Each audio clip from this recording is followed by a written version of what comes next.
Market बहुत ज़्यादा volatile है, मार्केट बहुत ज़्यादा ओवरवैल्यूड है, कभी भी क्रैश हो सकता है।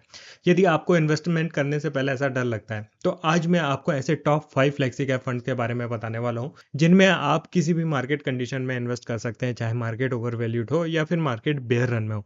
इसीलिए इस वीडियो के साथ एंड तक बने रहिए। नमस्कार दोस्तों, मैं हूँ आशुतोष, आपका पर्सनल फाइनेंस कोच। चलिए वीडियो को शुरू करते हैं। स्टॉक मार्केट में 3 कैटेगरी के स्टॉक्स होते हैं: large cap stocks, mid cap stocks and small cap stocks. Stock exchange में लिस्टेड टॉप 100 स्टॉक जो होते हैं लार्ज कैप स्टॉक्स होते हैं। ये स्टॉक्स मैच्योर कंपनीज होती हैं, इनकी अर्निंग स्टेबल्स होती है और इनमें volatility relative to other companies कम होती है। टॉप 100 कंपनीज के बाद के जो 150 कंपनीज या फिर 150 स्टॉक्स होते हैं वो मिड कैप स्टॉक्स होते हैं। Mid cap stock mid level की कंपनीज होती हैं, इनमें ग्रोथ पोटेंशियल भी हाई होता है और इनमें वोलेटिलिटी भी लार्ज कैप स्टॉक से ज़्यादा ही होती है। टॉप 100 कंपनीज और उसके बाद की 150 कंपनीज, ऐसे 250 कंपनीज के बाद के जो स्टॉक्स होते हैं वो स्मॉल कैप स्टॉक्स होते हैं। स्मॉल कैप स्टॉक्स छोटी कंपनीज होती हैं, इनमें वोलेटिलिटी भी हाई होती है और इनमें फ्यूचर में अर्निंग ग्रोथ का जो पोटेंशियल है वो भी बहुत हाई होता है। फ्लेक्सी कैप फंड ऐसे फंड होते हैं जो कि तीनों में से किसी भी कैटेगरी में अपना एलोकेशन रख सकते हैं और किस कैटेगरी में कितना एलोकेशन रखना है इसका भी उन्हें फुल फ्रीडम होता है। इसी फ्रीडम के कारण जो फ्लेक्सी कैप फंड है लॉन्ग टर्म में अच्छी ग्रोथ डिलीवर करते हैं, अच्छा रिस्क टू रेशियो मैनेज करते हैं और इसी फ्रीडम के कारण जब मार्केट में वोलेटिलिटी होती है तो वो अच्छे से मैनेज कर पाते हैं कि उन्हें किस कैटेगरी में अपना एलोकेशन बढ़ाना है और किस कैटेगरी में अपना एलोकेशन कम करना है। दोस्तों मार्केट में 38 से भी ज़्यादा फ्लेक्सी कैप फंड्स हैं, जिनमें से मैंने टॉप 10 फंड्स को सेलेक्ट किया है। अब इन टॉप 10 फंड्स में से हम टॉप 5 फंड को सेलेक्ट करेंगे। दोस्तों इस लिस्ट में आप देख सकते हैं, इसमें मैंने टॉप 10 फ्लेक्सी कैप फंड्स को सेलेक्ट करके रखा हुआ है। इन फंड्स को हम वेरियस पैरामीटर्स पे सॉर्ट करेंगे, जिनमें हम इनके रिटर्न्स को देखेंगे, रोलिंग रिटर्न्स को देखेंगे एंड उनके अलावा इनके रिस्क रेशियोज को देखेंगे। हर एक पैरामीटर के बेसिस पे हम इन फंड्स को सॉर्ट करेंगे।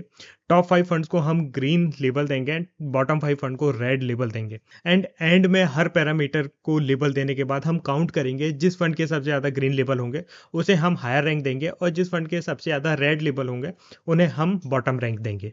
इन फंड्स के expense ratio and 1 year return के बेसिस पे मैं इन्हें सॉर्ट नहीं करूंगा, क्योंकि ये जो दोनों पैरामीटर हैं उतना ज़्यादा मैटर नहीं करते हैं फ्लेक्सी कैप फंड्स के लिए। सबसे पहले इन फंड्स को हम सॉर्ट करते हैं 3 ईयर रिटर्न के बेसिस पे।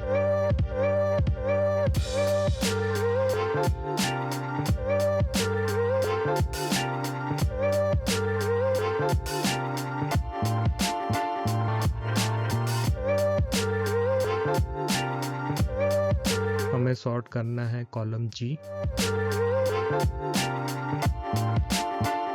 Value largest to highest. Okay, 3 year return के बेसिस पे हो गया। टॉप 5 फंड को हम करेंगे ग्रीन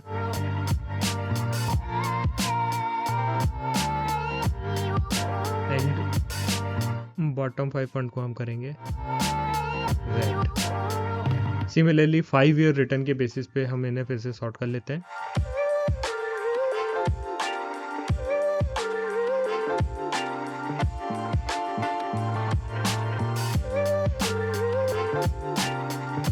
कॉलम है H, largest to smallest. Again top 5 fund को हम करेंगे green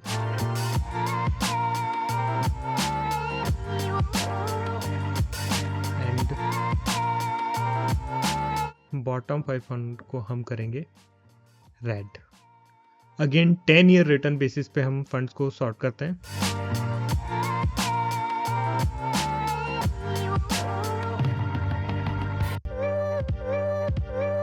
column is I, values largest to smallest ही रहेंगे।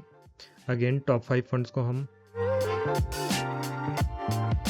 ग्रीन कलर देंगे एंड बॉटम 5 फंड्स को हम देंगे रेड। नेक्स्ट पैरामीटर है रोलिंग रिटर्न, जिसमें हमने एवरेज 3 ईयर रोलिंग रिटर्न लिया है 5 ईयर के पीरियड में एंड 5 ईयर रोलिंग रिटर्न लिया है 10 ईयर के पीरियड में। सबसे पहले समझते हैं कि रोलिंग रिटर्न क्या होता है। तो रोलिंग रिटर्न समझने के लिए सबसे पहले ये समझते हैं कि मान लीजिए किसी पर्सन ने 1 जनवरी 2014 को इन्वेस्ट किया था और अपना पैसा 1 जनवरी 2017 को विड्रॉ किया, तो उसके जो रिटर्न होंगे कुछ होंगे, एक्स मान चलते हैं।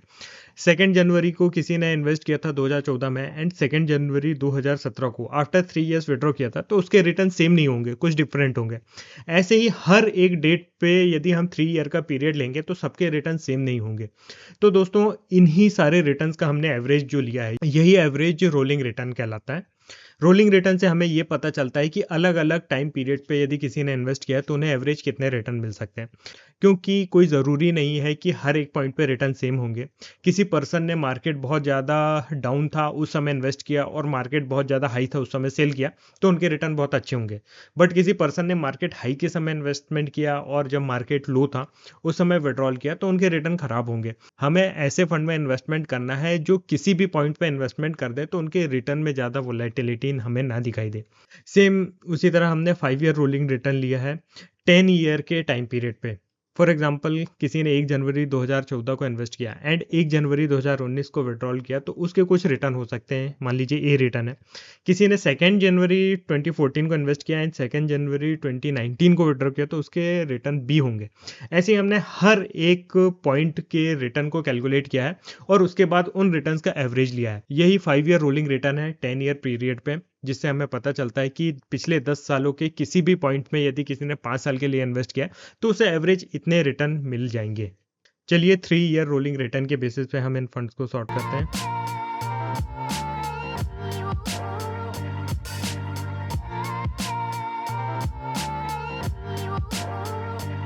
Column J, values largest to smallest, top 5 fund होंगे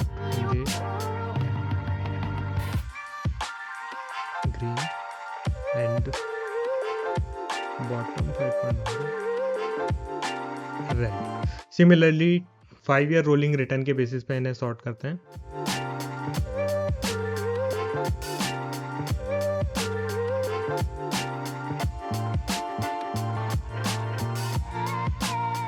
column K largest to smallest,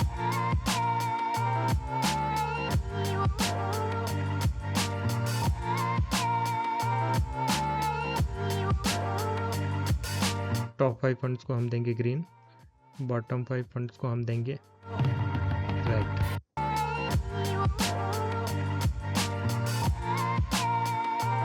चलिए अब बात करते हैं रिस्क रेशियोज की। हमने रिटर्न्स ऑन रोलिंग रिटर्न तो देख लिए और उनके साथ हमने कंपैरिजन भी कर लिया। बट दोस्तों म्यूचुअल फंड में सिर्फ रिटर्न इंपॉर्टेंट नहीं होता है, रिस्क एडजस्टेड रिटर्न ज़्यादा ज़रूरी होता है। क्योंकि किसी फंड ने रिटर्न जनरेट किए वो एक अलग बात है, बट उस रिटर्न को जनरेट करने के लिए कितना रिस्क लिया है यह बहुत ज़्यादा इंपॉर्टेंट होता है।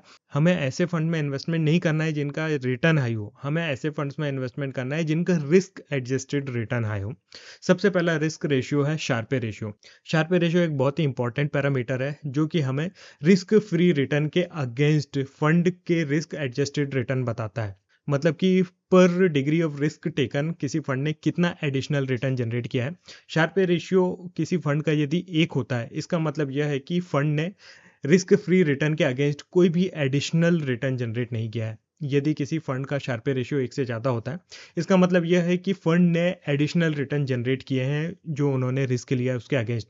और यदि किसी फंड का शार्पे रेशियो 1 से कम है, इसका मतलब यह है कि उस फंड ने रिस्क तो लिया है बट उस रिस्क के अकॉर्डिंग रिटर्न जनरेट नहीं किया है, और हम कह सकते हैं कि एक negative risk adjusted return generate किया है। तो चलिए इन फंड्स को हम शार्पे रेशियो के बेसिस पे सॉर्ट कर लेते हैं।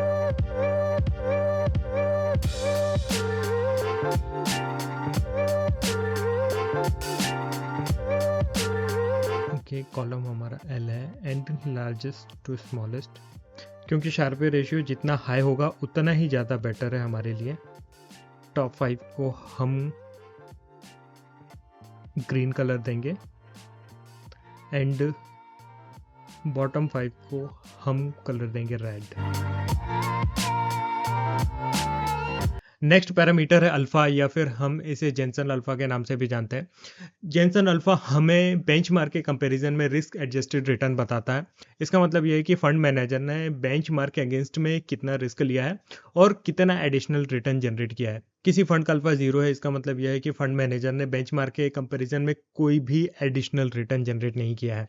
यदि किसी फंड का अल्फा एक से ज़्यादा है, इसका मतलब कि बेंचमार्क के बराबर ही रिस्क लिया है, बट रिटर्न बेंचमार्क से ज़्यादा जनरेट किया है। यदि किसी फंड का अल्फा जीरो से कम है, इसका मतलब यह है कि उस फंड मैनेजर ने बेंचमार्क के कंपैरिजन में नेगेटिव रिटर्न जनरेट किया है, मतलब कि उन्होंने रिस्क तो बेंचमार्क के बराबर ही लिया है, बट रिटर्न उससे भी कम जनरेट किए हैं। तो जल्दी से हम अल्फा के बेसिस पे इन फंड्स को सॉर्ट कर लेते हैं।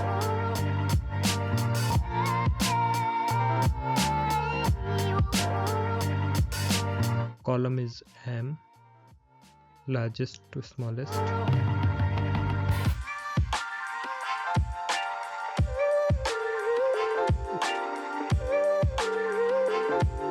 टॉप 5 को हम देंगे ग्रीन एंड बॉटम 5 को हम देंगे रेड।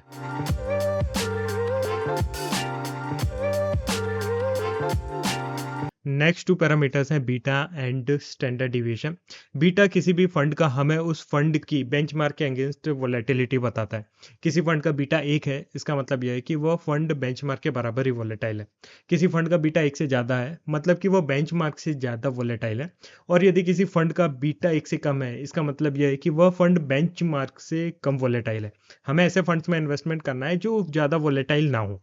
तो बीटा के बेसिस पे हम इन फंड्स को सॉर्ट करेंगे lowest to smallest.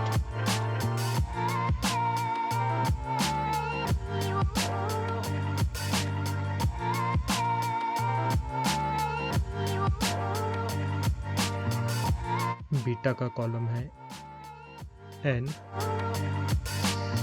Smallest to largest. जो स्मॉलेस्ट 5 होंगे उन्हें हम ग्रीन कलर देंगे एंड जो लार्जेस्ट 5 होंगे उन्हें हम रेड कलर देंगे।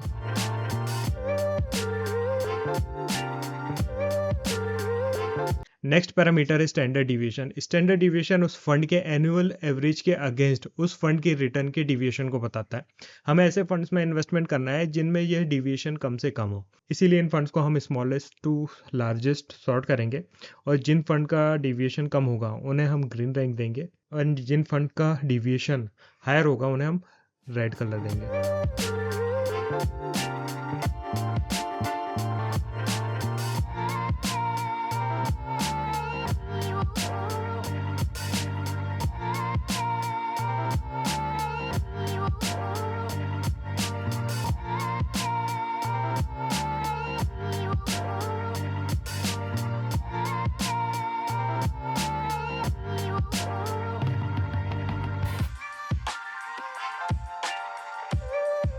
अब हम इन सारे फंड्स में जो इनके कलर हैं उनके बेसिस पे इन्हें रैंक देंगे। जिन फंड के सबसे ज़्यादा ग्रीन कलर्स होंगे उन्हें हम हायर रैंक देंगे और जिन फंड में सबसे ज़्यादा रेड कलर होंगे उन्हें हम सबसे कम रैंक देंगे। तो चलिए जल्दी से इन फंड्स को हम रीअरेंज कर लेते हैं। तो दोस्तों मैंने ऑलरेडी इन फंड्स को अरेंज करके रखा हुआ है, जिनमें सबसे टॉप पर है Franklin India flexi cap fund, second पे HDFC flexi cap fund and third पे है Parag Parekh flexi cap fund.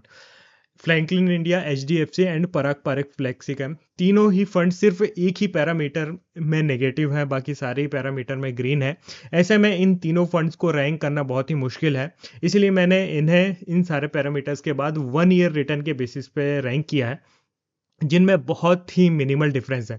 तो आप समझ सकते हैं कि Franklin India, HDFC and Parag Parekh तीनों में से किसी भी फंड में आप नो डाउट इन्वेस्ट कर सकते हैं। ये तीनों ही टॉप पर हैं।